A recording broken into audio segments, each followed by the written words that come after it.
Good afternoon, ladies and gents. Hope you're all well. And you join me at a complete fresh one. I've never been to this location before. This is the King's Chapel of the Savoy. The King's Chapel of the Savoy has a long association with the Duchy of Lancaster. The chapel is the last surviving building of a hospital founded by King Henry VII for homeless people, the construction of which was completed in 1512, a few years after his death. It stands in the area of London known as the Savoy. So, put my other phone away with its information and then we'll get you some exterior views.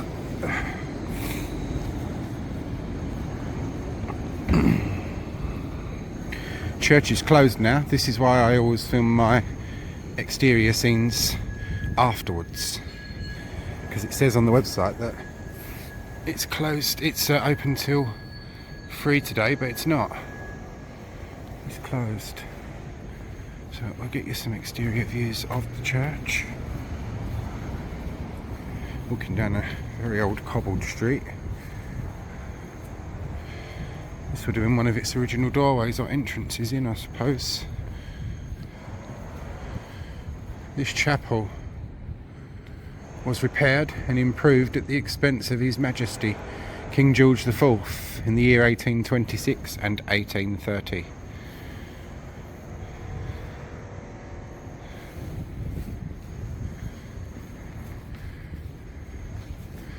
It leads us around that way, which is a locked gate, but this is the altar where the stained glass window is, which you'll see inside.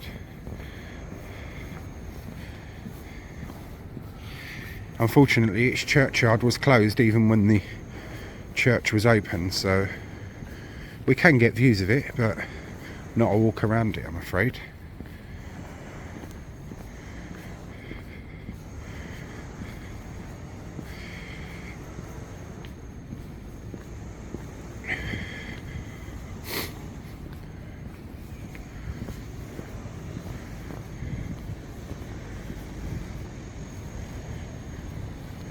This little old bell tower.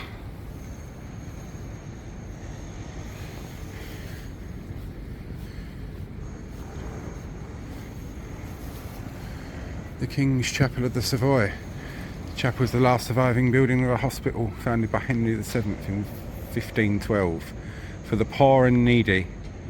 It forms part of the Savoy estate belonging to the Duchy of Lancaster. The work of the chapel community is to practice hospitality, serving, praying for all those who reside and work within the manor and precinct of the Savoy. This chapel of the Royal Victorian Order, instituted in 1896, the order is conferred at the discretion of the sovereign. We are normally open from 9 AM till 4 PM Monday to Thursday, and on Saturday from 10 AM for the 11 AM service. On Sunday, sorry, for the 11 AM service. Yes.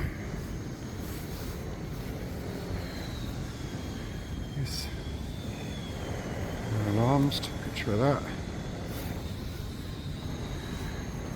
We're on Savoy Hill at the moment, so if we if we go round here, this is its churchyard. Unfortunately, it's locked because there are gravestones in there, but obviously we can't access that. So yeah, Savoy Hill.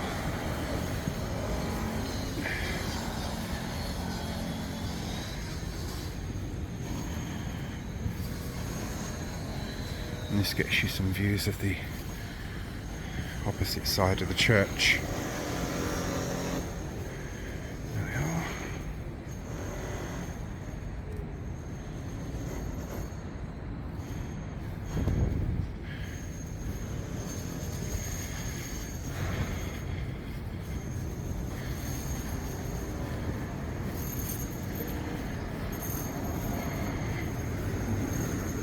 I'll have to make inquiries as to when its churchyard is open. It's a shame really, because there are some gravestones in there.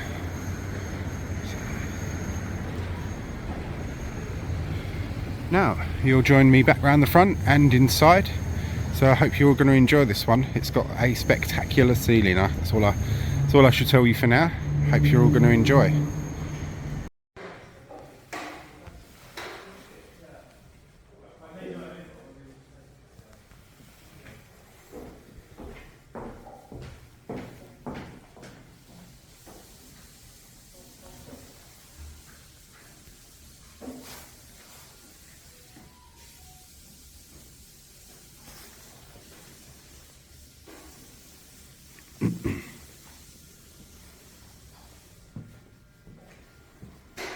Queen Victoria.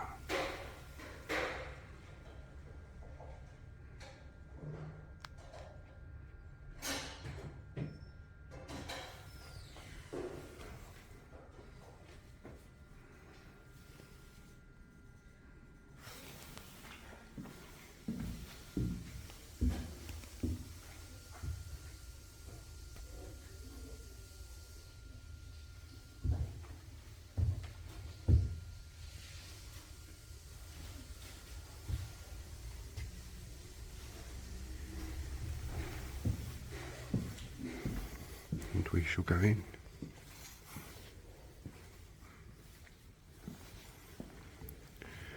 Blessed are the pure in heart, for they shall see God. I was glad when they said unto me, let us go into the house of the Lord, in memory of Ada Matz, April the 19th, 1950. These are his books of remembrance here, look, books of remembrance.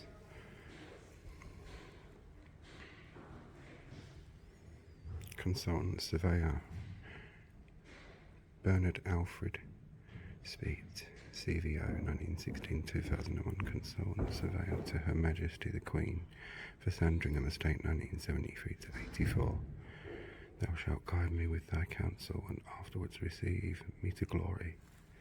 And this is an interesting one as well. Look, Ralph Southwood, Knight Commander of the Royal Victorian Order, born 2nd of January 1906, died 16th of October 1997, Apothecary to the Queen, 1972-74, Apothecary to the Royal Household, 1964-74, Apothecary to Queen Elizabeth the Queen Mother, 1966-74, Apothecary to the Duke and Duchess of Gloucester, 1966-74, Honorary Freeman of the Worshipful Society of Apothecaries of the City of London, 1972, Fellow of the Royal College of Physicians, 1975.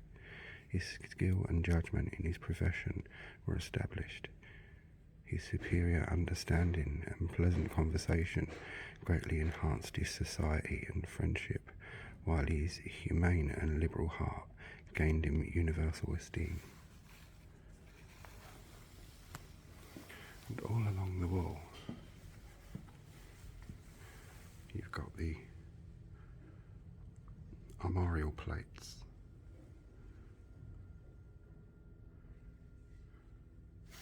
And they are everywhere, so I will do a lot of photographs of these ones. But one of the main, most beautiful features of this chapel is its ceiling.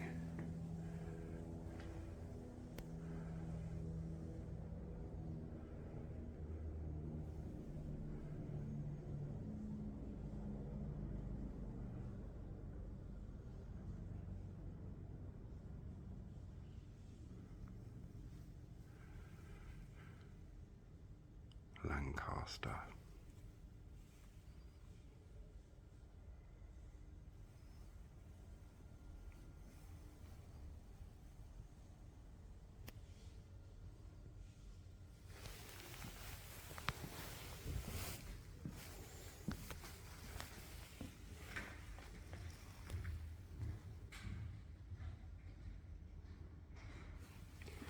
I will go around and take separate photos afterwards because they do turn out to be much better quality. So.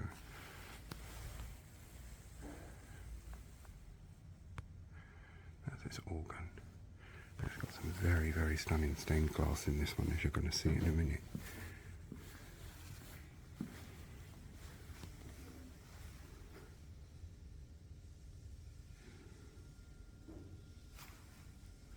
See the armorial plates, they're everywhere. There's got to be hundreds in here, I should say, a good couple of hundred.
I was told by one of my history friends that I wouldn't be disappointed with this one.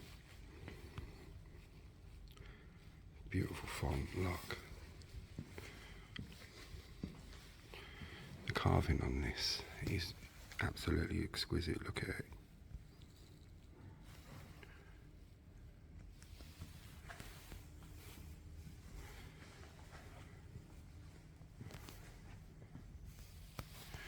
The Beaufort portcullis, the Tudor rose.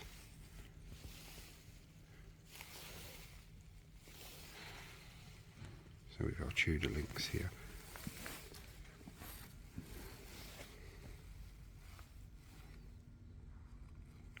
As I said, it's well, I think I said it's nice to. I love Wren churches. Christopher Wren is one of my most interesting historical Londoners, shall we say. So I'm partial to a Wren church, but it is nice to visit something other than Wren churches.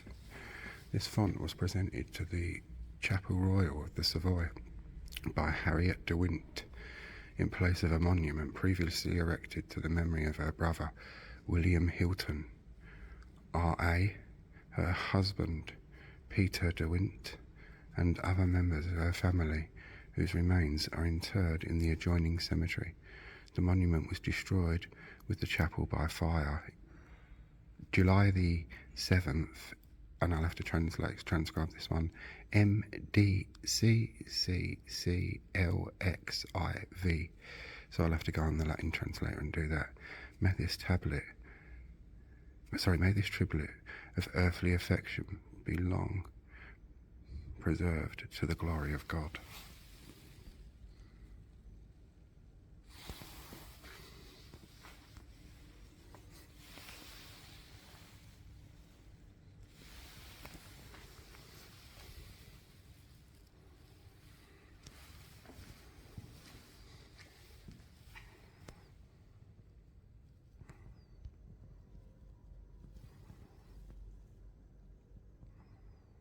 I told you it was a special one, this one. Beautiful old wooden pews as well.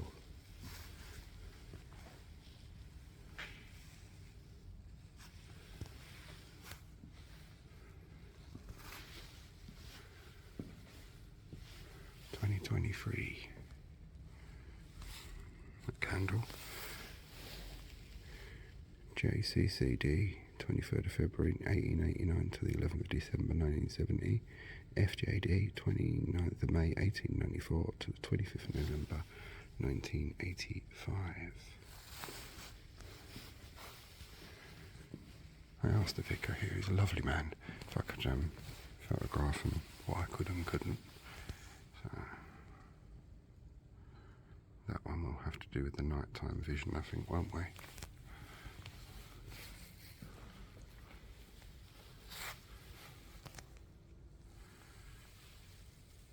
Look at that.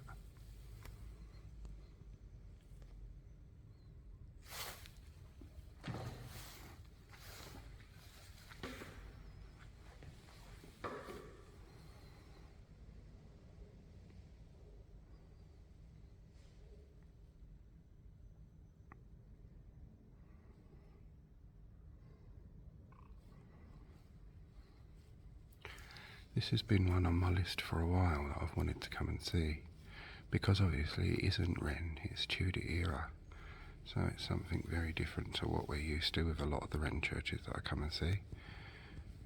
And of course, I'm aiming to visit every London church, if possible.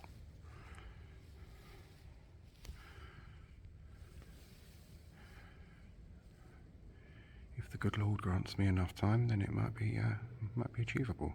We shall see.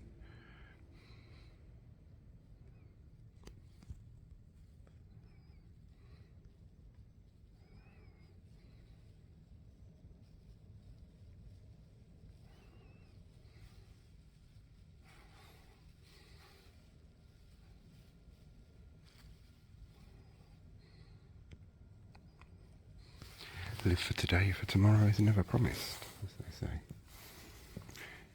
Here we've got the War Memorial,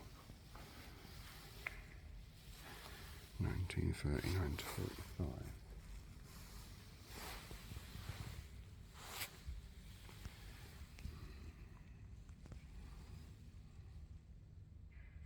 Pause to read any of the names or inscriptions.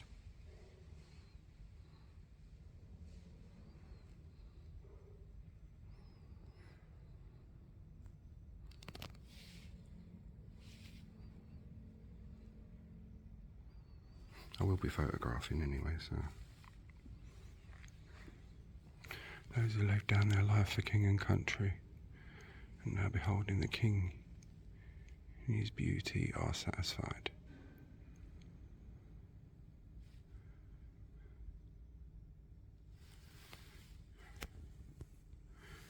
Remember with grateful hearts the members of the Royal Victorian Order and those who have been associated with this chapel who gave their lives in the War of 1939 to 45. Greater love hath no man than this, that a man lay down his life for his friends. St. John 15:13.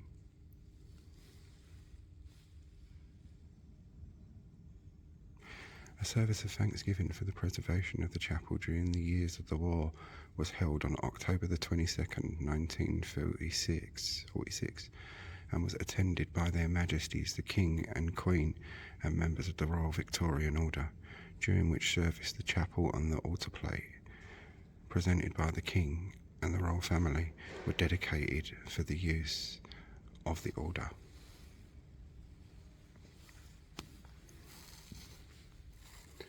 And I'll take you to a couple more of these armorial plates. Lady Susan Hussey, look. She was the one that got sacked recently and then came back. Remember that debacle over the where are you from? Apparently she's a perfectly lovely woman, so they say. I don't know any of these upper echelons of society type of people, but so one can never tell.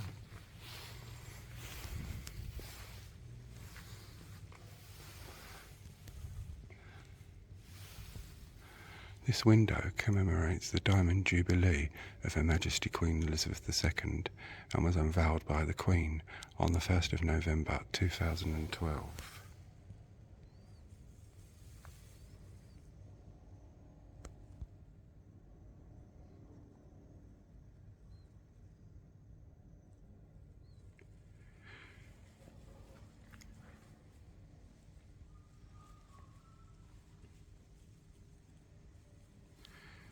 This chapel is a little bit of a tricky one to find, actually, because it's tucked right behind the Savoy. I declare before you all that my whole life, whether it be short or long, shall be devoted to your service.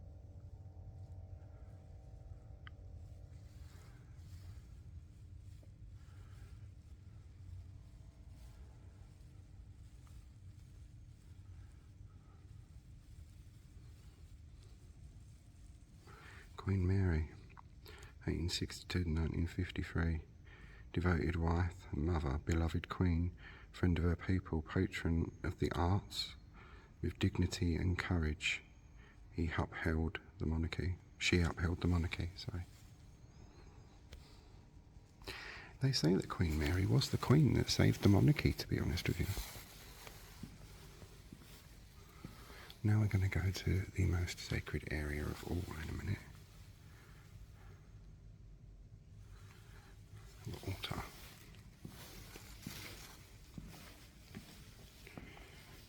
Look at the carving on that, that is absolutely stunning.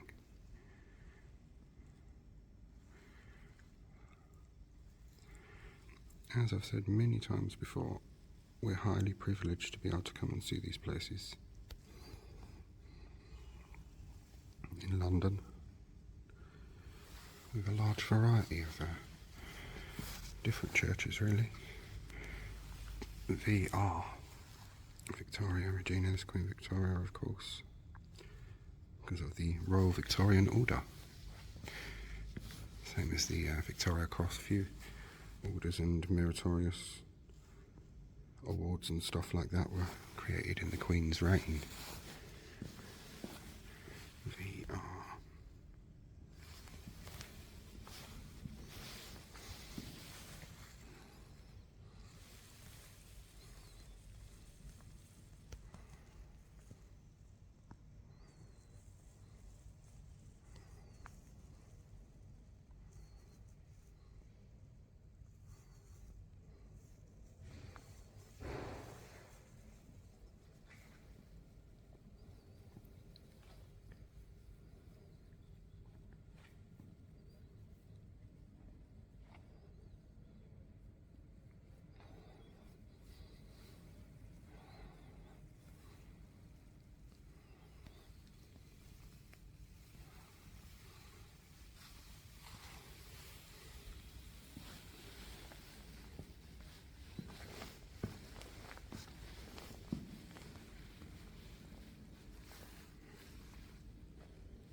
thought it was a like, little private chapel or something, so obviously the vestry or whatnot.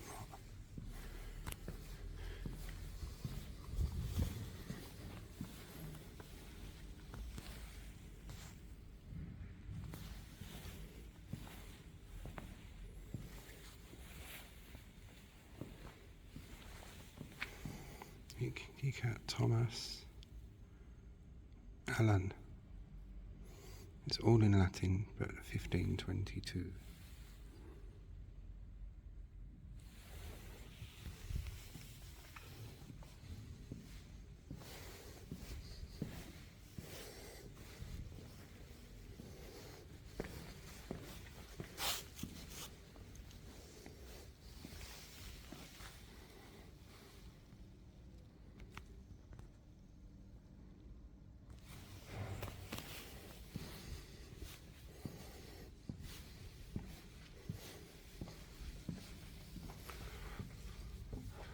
Love is the fulfilling of the law. In memory of a dearly loved son, Geoffrey Hamilton Norman, Squadron Leader, Royal Air Force, 9th of June 1882 to the 18th of August 1921.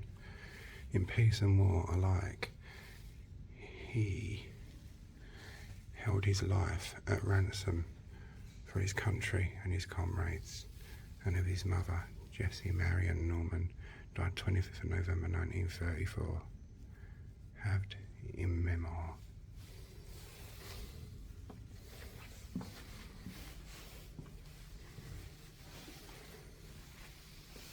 You've got these memorial things all tablets all along the walls. And this beautiful bit of stained glass as well.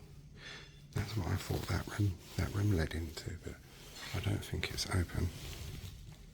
No, it's closed, I believe. Oh no, it isn't. Oh no, it's a post office. I better not go in there. It's their office. I thought it was a chapel or something.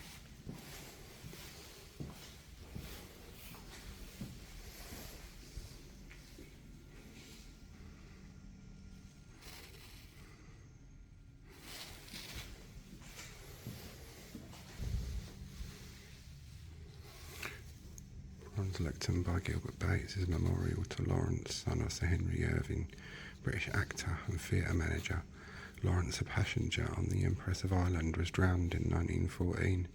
The Empress of Ireland, a Canadian ocean-going steamship, collided with a collier in St Lawrence River in 1914 and capsized with the loss of 1,078 lives. It was the worst maritime disaster in Canadian history. Bates was born in London into a family of artists. His lengthy career began as a student under Sir George Frampton and Harry Bates. He became associated with the British New Sculpture movement and its focus on architectural sculpture. He eventually served as president of the Royal British Society of Sculptors from 1939 to 1944. He died in London in 1953. The lectern bears the inscription, "Listen to the exaltation of the dawn. Look to this day, for it is life, the very life of life. In its brief course lie all the virtues and realities of existence, the bliss of growth, the glory of action, the splendour of beauty. For yesterday is but a dream, and tomorrow is only a vision. But today well lived makes every yesterday a dream of happiness, and every tomorrow a vision of hope. Look well, therefore, to this day. Such is the salvation of the dawn."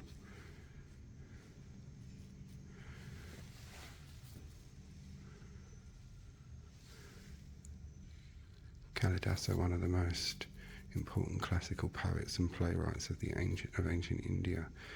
There is historical disagreement about when exactly Kalidasa lived, but many scholars now place him somewhere around the year 400 AD.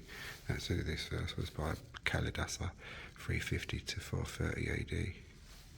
English version by W.S. Merwin and J.S. Mawson Mason. He was said to have been raised without much education, but his beauty caught the attention of the royal princess who married him. Kalidasa was the devotee of the mother goddess Kali. His name means Kali's servant. Some say that to erase the shame of his ignorance at court, Kalidasa prayed fervently to Kali and was granted the gift of brilliant wit. He wrote several plays exploring dramas, humour of court life, love and spiritual aspiration. His works are often compared with plays of Shakespeare. Tradition says that Kalidasa was murdered by a courtesan of the island of Ceylon, modern-day Sri Lanka.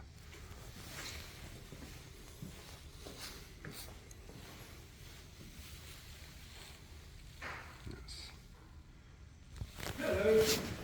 Hiya.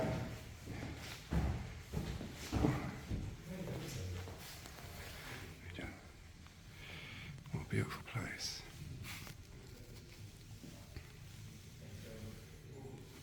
They'll be closing soon, so don't want to outstay my welcome.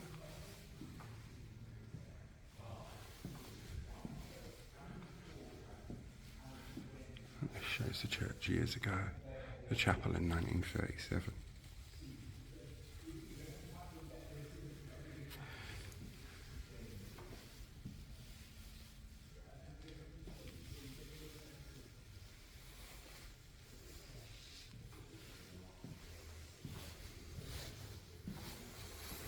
Cross and candlesticks, the High Victorian order style, stood at the altar. Just pause to read, because I'll be showing off in a sec.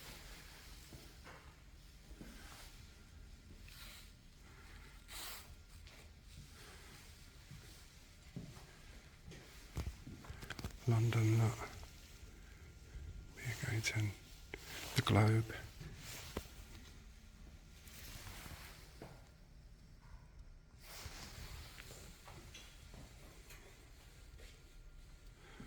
Chapel of the Savoy, King Henry VII, which chapel along remains was founded in 1505 by King Henry VII. The Hospital of the Savoy was founded by Queen Mary in 1556. So grandfather and granddaughter.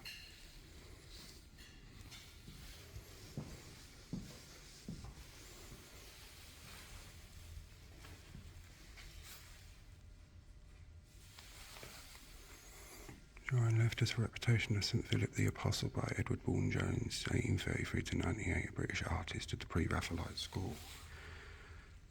Pause to read. Oh, that's beautiful, look at that.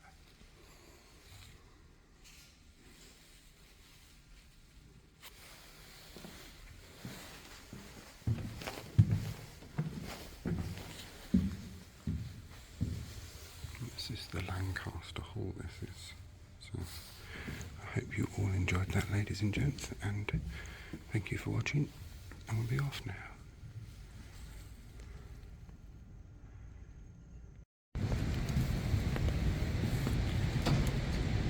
Hello ladies and gents, and welcome back to part 2. Just there is where Bob Dylan stood in 1965, and any minute now we should be hearing the bell ring. It's just one single bell in this tower, installed for the Queen's Silver Jubilee in 1977. A bell tower visit isn't possible for this one because it's such a tiny bell tower that it is a single vertical drop with a ladder straight up to the bell, and obviously for health and safety reasons only.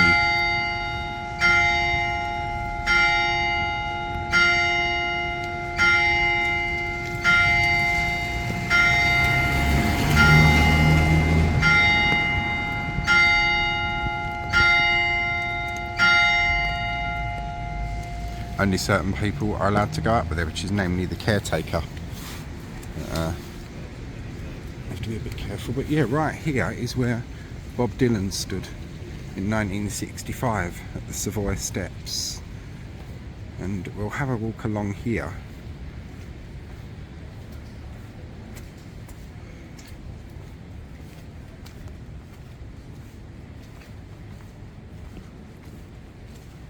Oh look, I wonder if that's been opened up or just collapsed down. This was the entrance into one of those basements, but as far as I know they've all been filled in.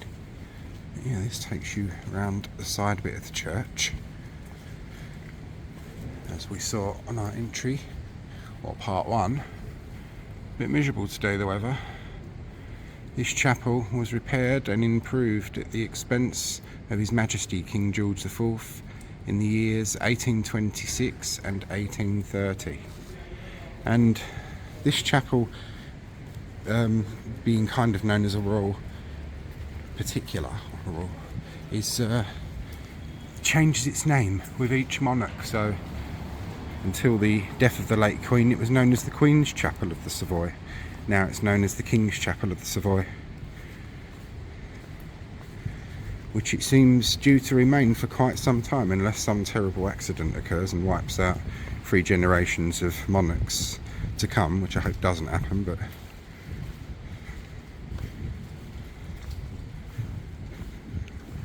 yeah, look, they're all filled in. Look. But that's, as we saw in, if you watched my Queen Cleopatra's Needle to the King's Chapel of the Savoy on foot tour, you'll have seen all that. But I will include the Dylan picture again and the old view of this, showing all what's under this lot. It's still under there from what I gather and what I'm told. One of the lovely church wardens who's inside here, I was just speaking to, it was him who kindly told me about the bell. This church doesn't have a crypt either, and its churchyard is only open from May till October, so that'll be one I'll revisit. And we'll get some side views before we dash off into our historical look back. Well, it's miserable today. Definitely umbrella weather. I'm glad I brought my umbrella with me. This is Savoy Hill WC2.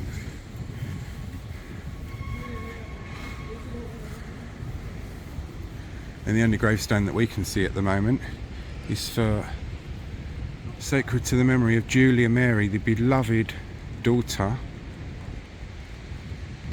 and firstborn of Edward Willoughby of Lancaster Place, Esquire, and Lucy, his wife, who died the 26th of October 1848 in the 17th year of her age. And then you've got round here sacred to the memory of Laura Harriet, the youngest daughter of Henry Willoughby, Esquire, something his wife, but the rest of that's pretty much worn away. There are some other stones in there, but we'll see those in May. This is mainly just side views really, and to hear the lovely Jubilee bell chiming.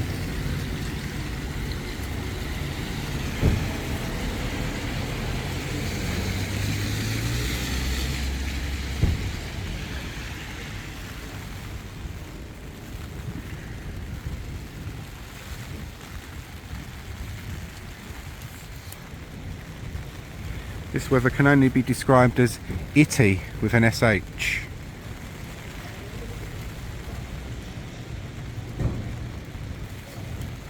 So yeah, I will come back in May and we will have a tour of this little churchyard. Most of its gravestones are lined up along the fencing anyway, so it'll be an easy one to tour. Anyway, hope you've all enjoyed the part 1 and the tour of this lovely little church.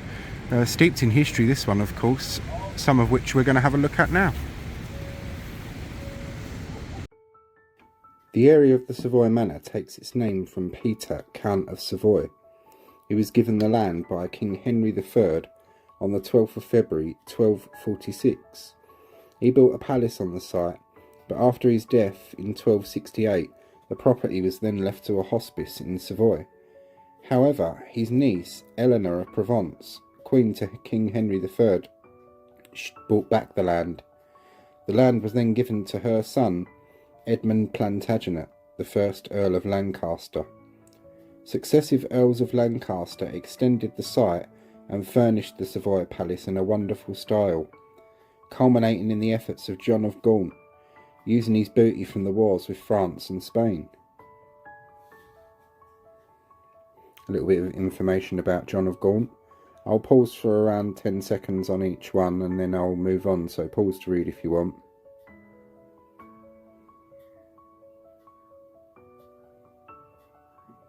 Moving on now.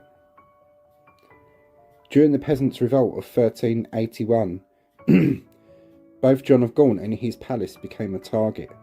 A crowd marched on London, burnt down the palace and destroyed its contents. The palace was not restored, but rather modified to serve as a prison for the duchy during the 15th and 16th centuries. A hospital for the relief of the poor. It was not until 1509, on the death of King Henry VII, that the Savoy was to be rebuilt for the greater good. Henry VII left a substantial amount of money in his will for a hospital built to provide relief for up to 100 paupers a night, with a staff of doctors and nursing sisters.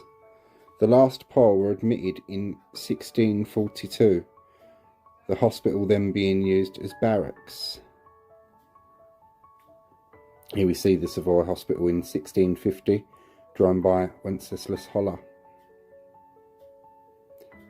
Queen Mary I also patronised the hospital in her Counter-Reformation.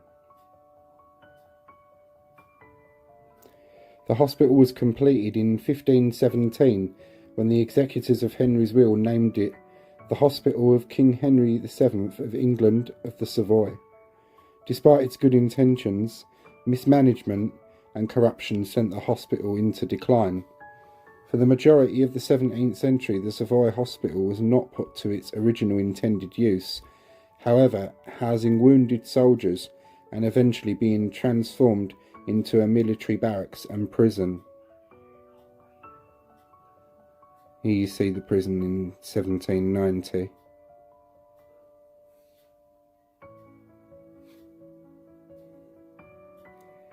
And here you see view of the demolition of the Savoy Palace, Westminster, London, 1820.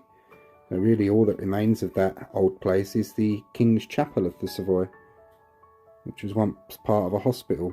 That chapel remained, but sadly was struck by a fire and gutted by a fire on September the 17th, 1860. Here's an image that I took inside the church. Here's an image from the time showing inside what the fire had done, the damage it wrought. Really gutted the church out. September the 17th, 1860. Here we see the church after it was restored, after the fire. A nice early photograph, the Savoy Chapel circa 1890, and this view really hasn't changed at all since then.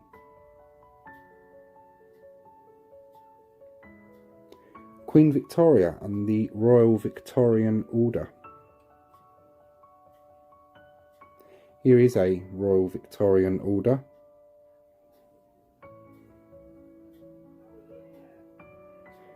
And here is one of the plates from inside. William John Arthur Charles James Cavendish Bentinck, Duke of Portland, 1896. The order was created in 1896 and he was its first member, and here is its first plaque. Here is the man himself.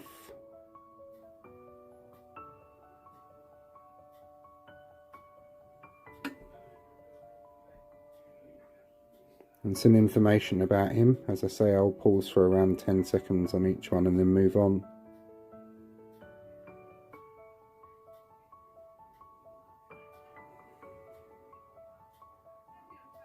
Moving on now.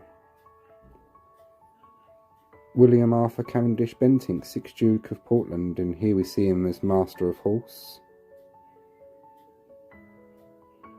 Today the chapel is known as the King's Chapel of the Savoy. Since 1938, the chapel has served as the official chapel of the order. However, due to its small size and the increase in members, it was necessary for the order's service of dedication to be alternately held at St George's Chapel, Windsor. And here are some of the royal family's badges. Her Majesty Queen Elizabeth II, 1952.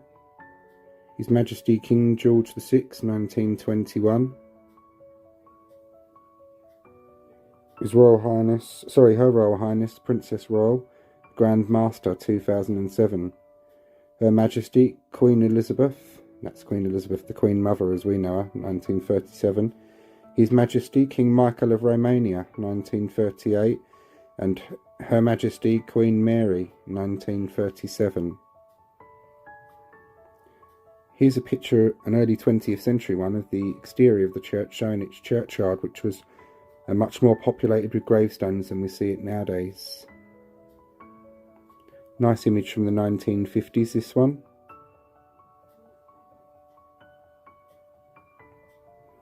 And I did say I would show it again, that famous image of Bob Dylan from his tour of 1965. And see, he holds the sign saying basement. It just makes me think back to this image. Here is an old 19th century drawing of the Savoy steps going down to the Strand. Chapel is seen at the right. And here are all them basements and everything like that. And some of those are still under there.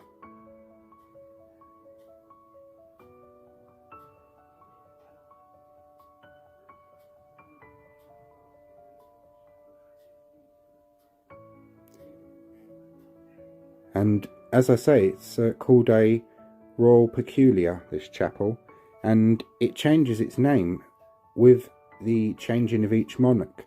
In the days of the late Queen, who we see here, it was known as the Queen's Chapel of the Savoy.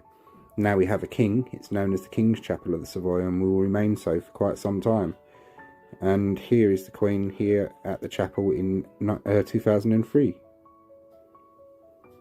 See, the Queen's Chapel of the Savoy. 2012, Queen at the Queen's Chapel of the Savoy as it was then.